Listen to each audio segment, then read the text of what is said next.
Queremos ler para a nossa meditação 1 Samuel, capítulo 7, a partir do versículo 1. 1 Samuel, capítulo 7, que diz assim: Então vieram os homens de Kiriat-Jearim e levaram a arca do Senhor à casa de Abinadab, no outeiro, e consagraram Eleazar, seu filho, para que guardasse a arca do Senhor. Sucedeu que, desde aquele dia, a arca ficou em Kiriat-Jearim, e tantos dias se passaram, que chegaram a 20 anos, e toda a casa de Israel dirigia lamentações ao Senhor. Falou Samuel a toda a casa de Israel, dizendo: Se é de todo o vosso coração que voltais ao Senhor, tirai dentre vós os deuses estranhos e os astarotes, e preparai o coração ao Senhor, e servi a Ele só, e Ele vos livrará das mãos dos filisteus. Então os filhos de Israel tiraram dentre si os Baalins e os Astarotes, e serviram só ao Senhor. Disse mais Samuel: Congregai todo o Israel em Mispa, e orarei por vós ao Senhor. Congregaram-se em Mispa, tiraram água e a derramaram perante o Senhor. Jejuaram aquele dia e ali disseram: Pecamos contra o Senhor. E Samuel julgou os filhos de Israel em Mispa. Quando, pois, os filisteus ouviram que os filhos de Israel estavam... Quando, pois, os filisteus ouviram que os filhos de Israel estavam congregados em Mispa, subiram os príncipes dos filisteus contra Israel, e que, ouvindo os filhos de Israel, tiveram medo dos filisteus. Então disseram os filhos de Israel a Samuel: Não cesses de clamar ao Senhor nosso Deus por nós, para que nos livre da mão dos filisteus. Meus irmãos, nós temos aqui um incidente na vida da nação israelita, das mais dramáticas, né? Podemos dizer, porque Israel tinha se afastado do Senhor, tinha pecado, e os filisteus conseguiram êxito, conseguiram vitória contra o povo de Israel.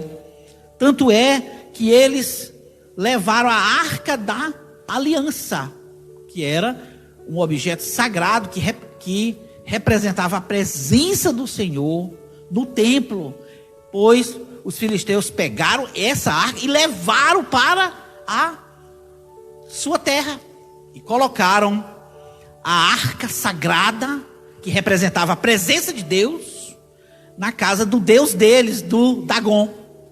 E aconteceu que de madrugada, quando eles colocaram a arca de Deus em frente ao Deus Dagon, a imagem do Deus Dagon, como provocação a Deus, para que a arca e Deus, principalmente, fosse humilhado, porque o Deus Dagon ficava assim glorificado, e o Deus de Israel, o nosso Deus, seria humilhado. Essa era a intenção dos filisteus. Mas, apesar do pecado, né, do povo de Israel, Deus honrou o seu santo nome. Deus honrou a sua santidade quando, como diz o capítulo 5 de 1 Samuel, aconteceu que, levantando-se, porém, de madrugada, 1 Samuel, capítulo 5, versículo 3, levantando-se, porém, de madrugada, os de Asdod, no dia seguinte, eis que estava caído Dagom, o deus deles, com o rosto em terra, diante da arca do Senhor. Tomaram-no e tornaram a pô-lo no seu lugar. Levantando-se de madrugada do dia seguinte, pela manhã, eis que Dagom, o deus deles, havia caído de braços diante da arca do Senhor, e a cabeça de Dagom e as suas 2 mãos estavam cortadas sobre o limiar. Dele ficara apenas o tronco. Por isso, os sacerdotes de Dagom e todos os que entram no seu templo não lhes pisam o limiar em Asdod até o dia de hoje. Porém, versículo 6, a mão do Senhor castigou duramente os de Asdod e os assolou e os feriu de tumores, tanto em Asdod como no seu território. Vendo os homens de Asdod que assim era, disseram: não fique conosco a arca do Deus de Israel, pois a sua mão é dura sobre nós e sobre Dagom, nosso Deus. Veja bem, irmãos, mesmo com a desobediência de Israel, com o pecado de Israel, que ocasionou a tomada da arca da aliança, quando os filisteus venceram os israelitas, né? A arca foi tomada, Hofni e Finéas foram mortos, né? Que eram os filhos de Eli. Eli, inclusive, também foi morto, e os filisteus, os inimigos do povo de Deus, estavam felizes. Estavam felizes porque eles haviam massacrado o povo de Israel e ainda um dos seus principais líderes, que era o sacerdote Eli e seus filhos, e ainda tinha levado a arca da aliança para o templo do Deus abominável deles. Tudo isso porque a mão de Deus pesou sobre os israelitas, porque eles se afastaram do Deus vivo. Meus irmãos, nós também, quando nos afastamos de Deus, o Senhor também nos disciplina. O Senhor, Ele nos disciplina com amor. Ele não nos disciplina como Ele disciplina as pessoas incrédulas. Mas Ele nos disciplina como Pai amoroso, com amor. E jamais Deus deixa de reivindicar a sua glória e a sua santidade. Nós temos um Deus santo, como diz a palavra de Deus: sede santos como eu sou santo. O que é ser santo? É ser separado de tudo que não presta. Nesses dias de pandemia, nós estamos vivendo um terror sanitário e agora um terror de manifestações. Além da crise de saúde, temos a crise política. Vivemos dias conturbados e muitas pessoas culpam a Deus. Onde está Deus em tudo isso? Esquecem que tudo que o Senhor nos traz é para que nós acordemos. Foi necessário tudo isso, a morte do sacerdote Eli, seus 2 filhos. A arca do Senhor foi levada para o templo do Deus deles. Que sofrimento isso causou aos filhos de Israel. Diz o versículo 1 que do capítulo 7, né, que até que enfim eles trouxeram a arca. Capítulo 7, versículo 1. Vieram os homens de Kiriate Jearim e levaram a arca do Senhor à casa de Abinadab no outeiro e consagraram Eleazar, seu filho, para que guardasse a arca do Senhor.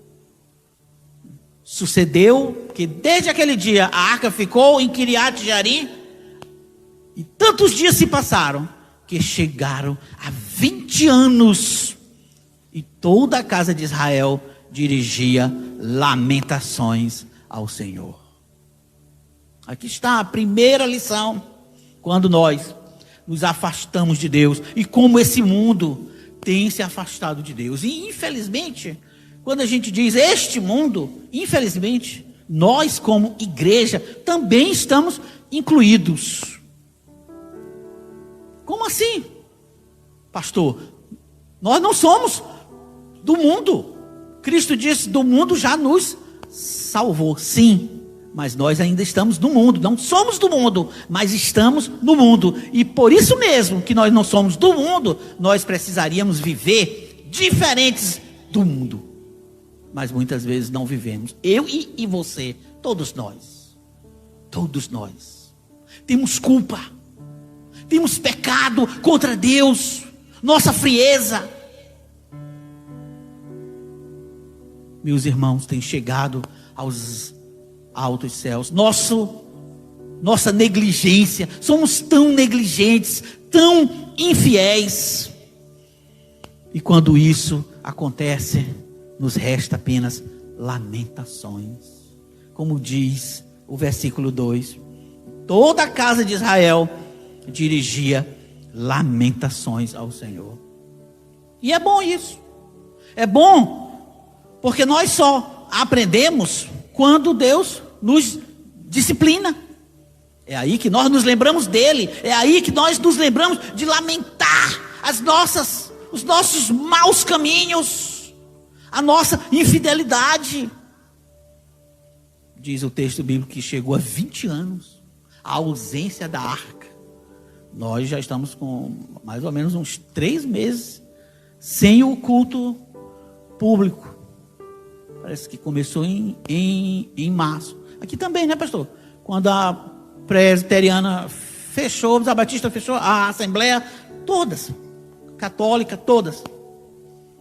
Não estamos podendo nos reunir e não sabemos quando. Tem planos.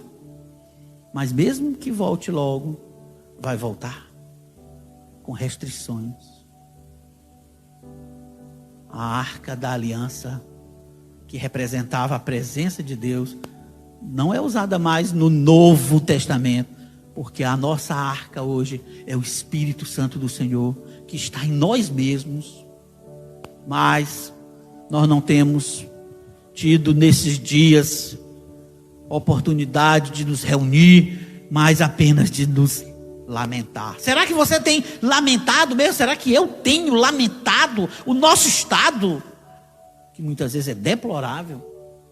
É preciso refletir. Isso que Deus queria que o povo de Israel refletisse quando Samuel exortou o povo de Israel ao arrependimento. Samuel disse desse jeito, versículo 3, capítulo 7. Falou Samuel a toda a casa de Israel, dizendo: se é de todo o vosso coração que voltais ao Senhor, tirai dentre vós os deuses estranhos e os astarotes, preparai o coração ao Senhor e servi a Ele só, e Ele vos livrará das mãos dos filisteus.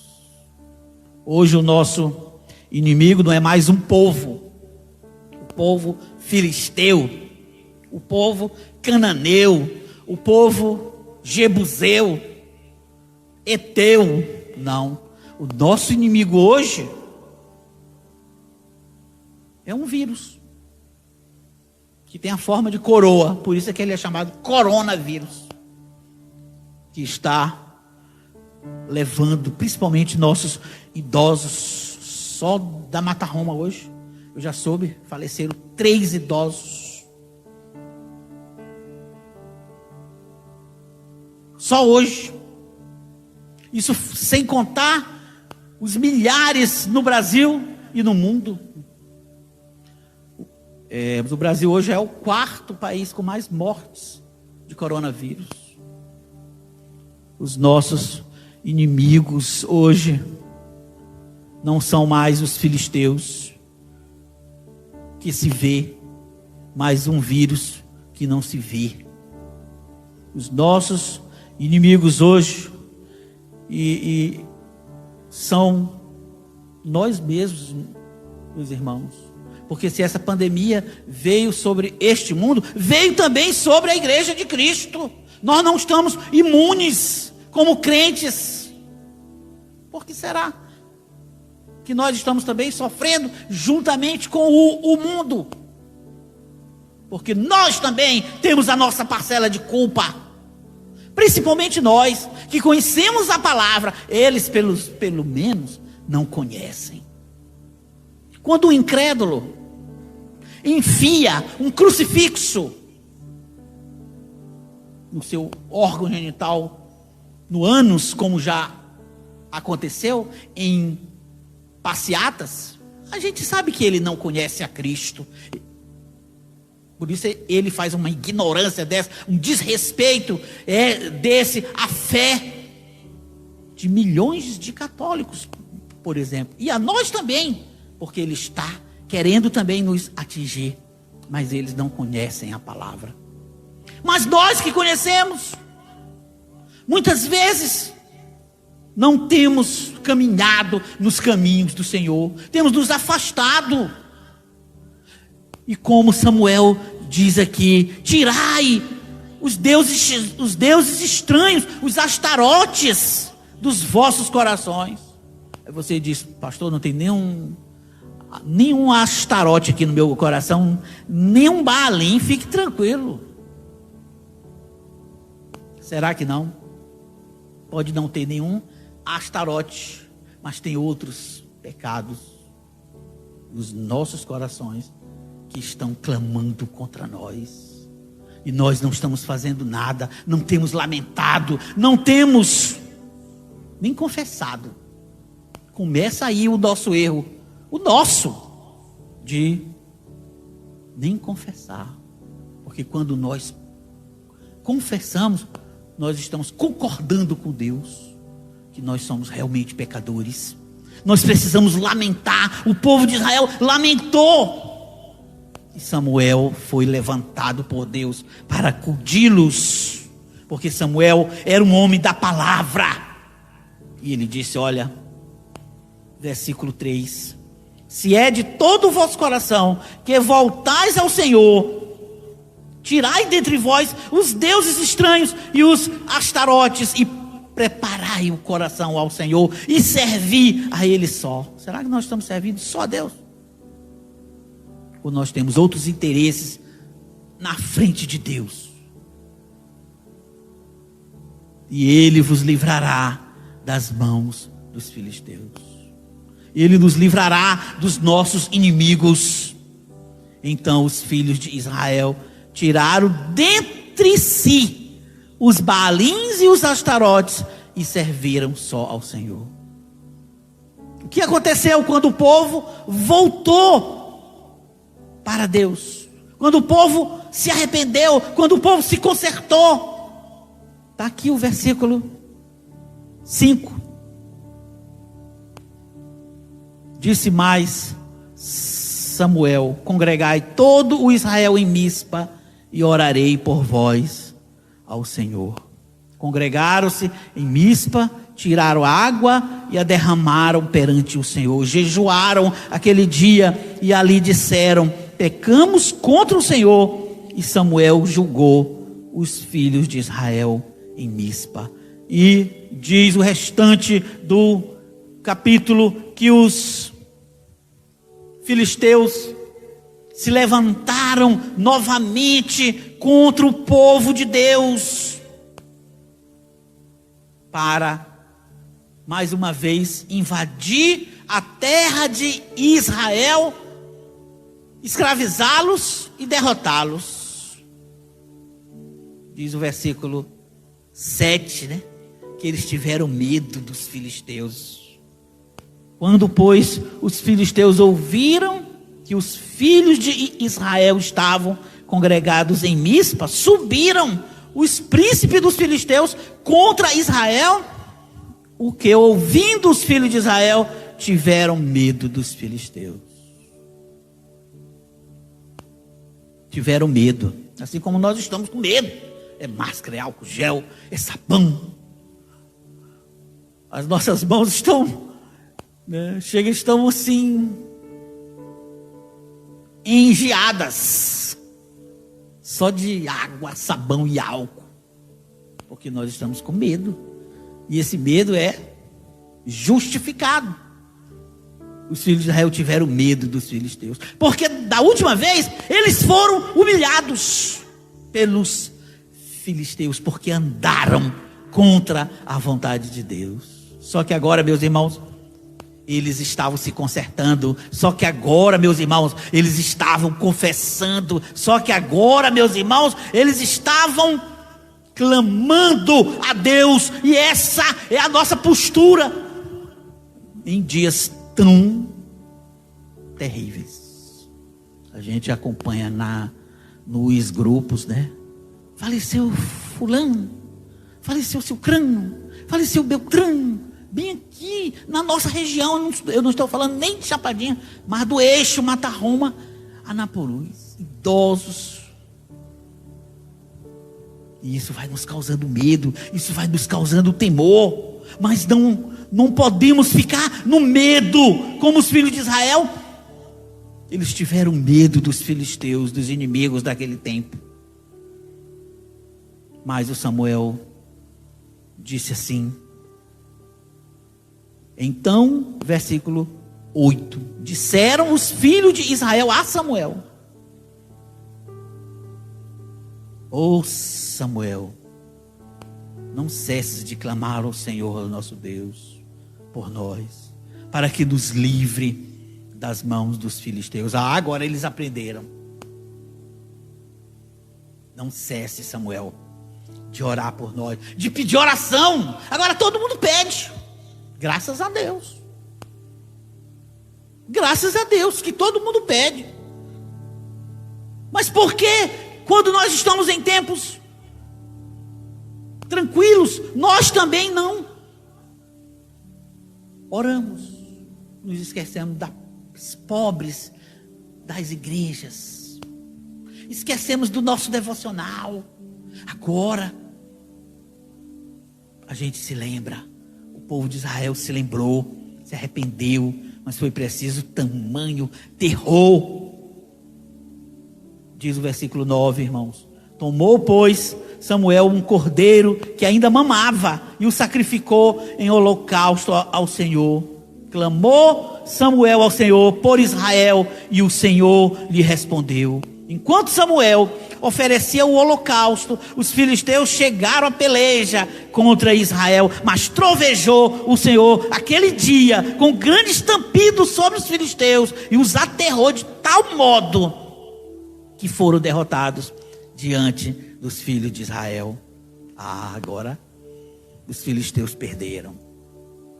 O que causou a derrota dos filisteus nesse dia? Pastor, foi bem o exército dos filisteus. Acho que o exército dos filisteus devia estar com fome nesse dia, tipo os exércitos alemães estavam quando perderam a guerra na Rússia, em Stalingrado, né? Que os exércitos alemães, mortos de fome e de frio, morriam aos milhares, e os russos venceram as tropas nazistas naquela fatídica batalha de Stalingrado.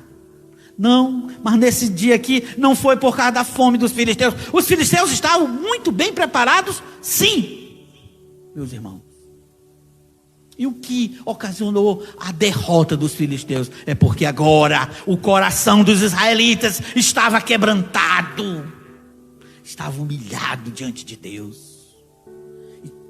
Nós vencemos as nossas batalhas, os nossos medos, quando nós estamos de joelhos, em oração, em confissão.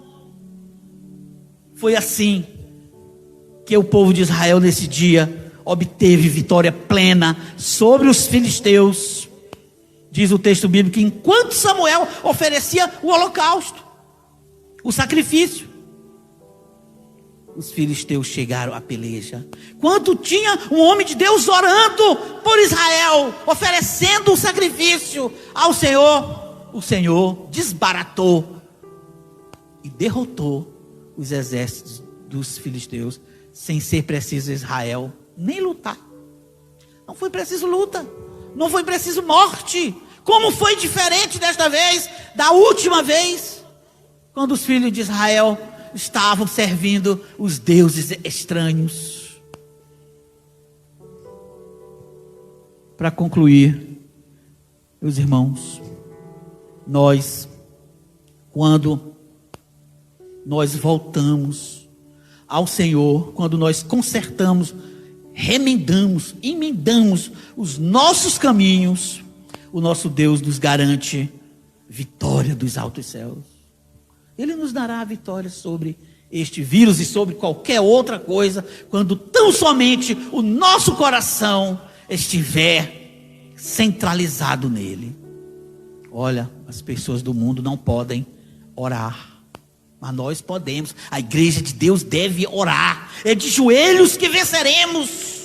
É na oração que vamos vencer essa batalha contra os nossos inimigos invisíveis de hoje. Para concluir, meus irmãos, quando nós tivermos a vitória, quando o povo de Israel conseguiu a vitória, o que eles fizeram? Olha aqui, versículo 11 e 12. Saindo de Mispa, os homens de Israel perseguiram os filisteus e os derrotaram até abaixo de Betcar. Tomou então Samuel uma pedra e a pôs entre Mispa e Sem, e lhe chamou Ebenezer, e disse: até aqui nos ajudou o Senhor. Assim os filisteus foram abatidos e nunca mais vieram ao território de Israel, porquanto foi a mão do Senhor contra eles todos os dias de Samuel. Olha, todos os dias de Samuel. Por que será?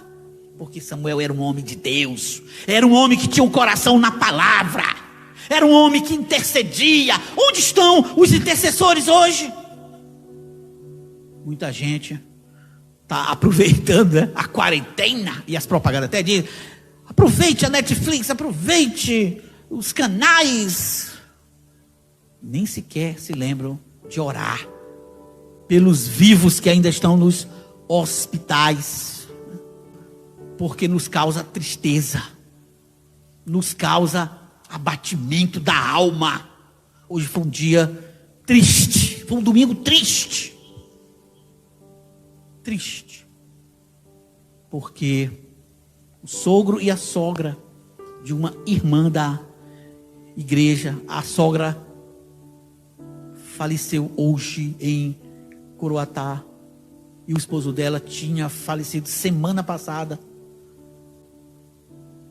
Isso tudo nos causa abatimento, isso tudo nos causa tristeza. Nós precisamos ter vida, não somente física, mas vida espiritual. Então aqueles que estão partindo nos causam tristeza. Não temos orado, não temos intercedido como Samuel o suficiente, não temos confessado os nossos maus caminhos como o povo de Israel neste dia. Vamos emendar os nossos caminhos, e depois de conseguirmos a vitória plena, vamos também fazer como Samuel e o povo, erigir uma pedra e dizer: até aqui nos ajudou o Senhor. E que pedra é esta? Essa pedra representa, com certeza, né, Cristo. Quem é a nossa pedra de socorro? É Cristo. Nós precisamos nos agarrar a esta pedra de socorro que é Cristo. E não esquecer, orarmos por aqueles que estão sofrendo, orarmos por aqueles que estão afastados e por aqueles que não creem no Evangelho. Porque após a morte, diz a Bíblia, segue-se o juízo. Que Deus nos dê o encorajamento, o quebrantamento, né, para que nós possamos emendar os nossos caminhos. Que a paz de Cristo, né, esteja com todos nós. Vamos orar mais uma vez. Eterno Deus, nós te agradecemos pela tua palavra, Senhor, e ajuda-nos a extrair dela, Pai, lições preciosas para as nossas vidas. Que o Senhor esteja nos iluminando, perdoa os nossos pecados, ó Deus, e nos ajuda, em nome de Jesus Cristo, nosso Senhor e Salvador. Amém.